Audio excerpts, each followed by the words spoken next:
Dalam pengaplikasian ICT ini, gimana nih proses pembelajaran yang dilakukan? Kalau saya mengaplikasikannya dengan contohnya ada aplikasi Canva. Biasanya saya gunakan juga untuk tugas anak-anak. Terus saya play video YouTube.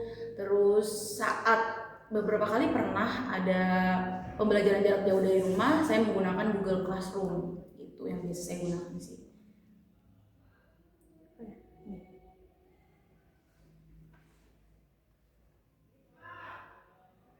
Kalau dalam proses presentasi, apakah Ibu menggunakan PowerPoint atau Salindia dan sejenisnya? Saya selalu menggunakan PowerPoint kalau untuk presentasi, maupun ketika saya kasih tugas ke anak-anak presentasi pasti menggunakannya PowerPoint. Nah, PowerPoint itu sendiri biasanya anak-anak editnya dari Canva. Lebih banyak sekarang tuh menggunakan pakai Canva. Itu, tapi saya cukup sering juga menampilkan presentasi itu pakai PowerPoint. Lalu apa aja kira-kira kendala yang sering dihadapi dalam penggunaan ICT di dalam kelas ini? Kalau kendala itu biasanya pertama sinyal sih, suka nggak stabil itu udah pasti. Itu kalau dari saya. Terus kalau dari anak-anak nih, ketika kita menggunakan ICT pasti kan ada misalkan saya menyuruh pakai handphone gitu atau pakai laptop, handphone deh terutama, contoh dari handphone. Biasanya tuh yang suruh saya buka, misalkan anak-anak cari materi ini ya untuk tambahan kalian belajar gitu, tapi mereka malah buka aplikasi yang lain, kayak misalkan malah main games atau sosmed. Itu terkendala di situ. Kalau menggunakan handphone itu udah pasti ada aja beberapa aplikasi yang dia buka gitu di luar materi pembelajaran. Lalu penggunaan ICT ini membuat siswa lebih aktifkah dalam belajar atau bagaimana?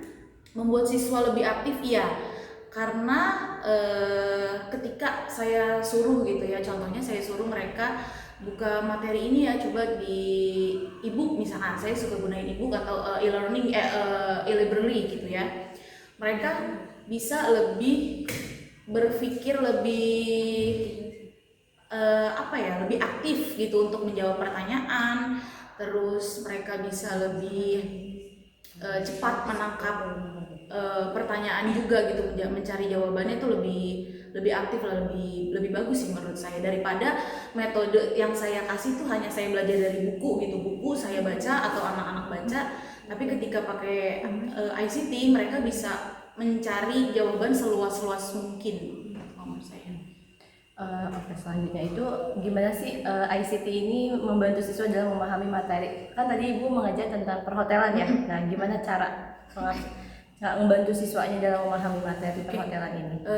Kalau saya biasanya, kalau hotel itu kan lebih banyaknya sebenarnya praktek ya, dan anak-anak juga tuh senangnya praktek daripada teori gitu. Jadi saya biasanya menggunakan proyektor, saya play video dari YouTube, saya cari misalkan contoh cara check in, cara check out, terus handling komplain tamu, and then sebagai resepsionis di restoran gitu. Jadi saya lebih banyak menggunakan video-video langsung nih. Jadi anak-anak bisa melihat visualnya secara langsung juga gitu. Jadi mereka jadi bisa berpikir lebih interaktif di situ. Jadi saya memahaminya untuk metode pelajaran perhotelan tuh seperti itu. Jadi saya banyak play video dari YouTube, terus cara housekeeping kayak gimana, sebagai resepsionis kayak gimana gitu. Jadi kalau hanya buku atau misalkan di buku, walaupun di buku ada gambar gitu ya, tapi kan anak-anak tidak bisa melihat secara visualnya itu secara detail gitu. Tapi kalau play video itu anak-anak bisa lebih tertarik juga, mereka belajarnya tuh lebih semangat. Oh ternyata kayak gini ya Bu, ini kayak gini ya Bu, iya gitu. Jadi kalau emang ICT tuh ya cukup membantu juga dalam memahami pelajaran hotel gitu.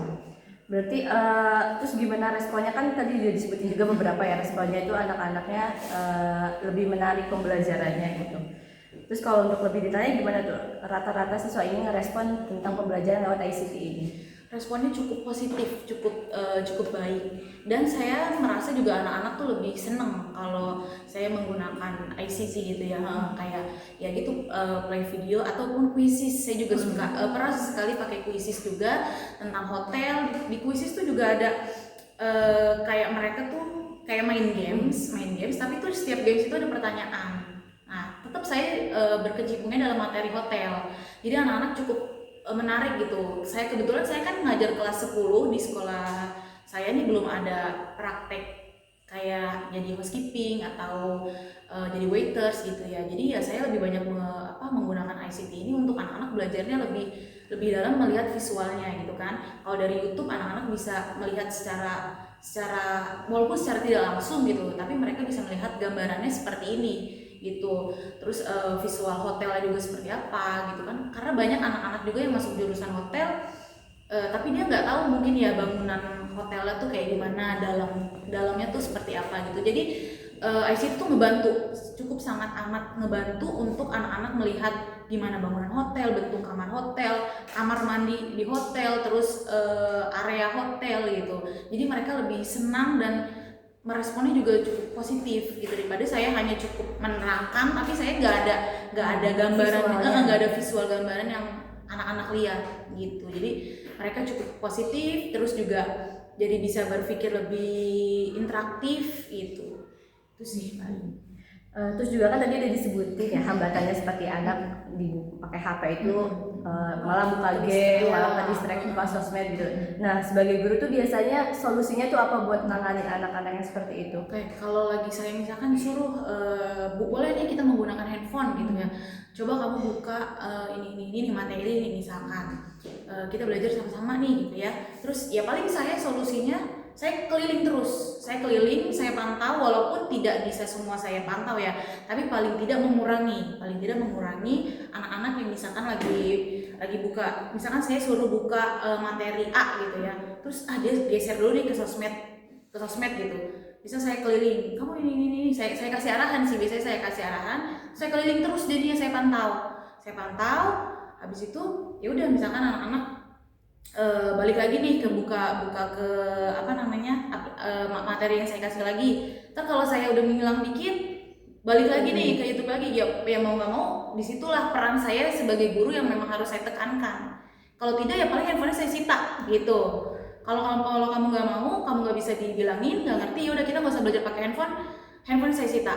Tapi kalau masih mau belajar, yaudah ayo turutin apa kata ibu. Paling saya lebih pertegasnya di sayanya sih gitu, karena kendala kayak gitu kan selain sinyal ya, kalau misalkan itu kan berarti masalah di diri anaknya. Dia mau buka kesadaran anak mau buka ini bukan itu, sedangkan yang saya suruh bukan itu.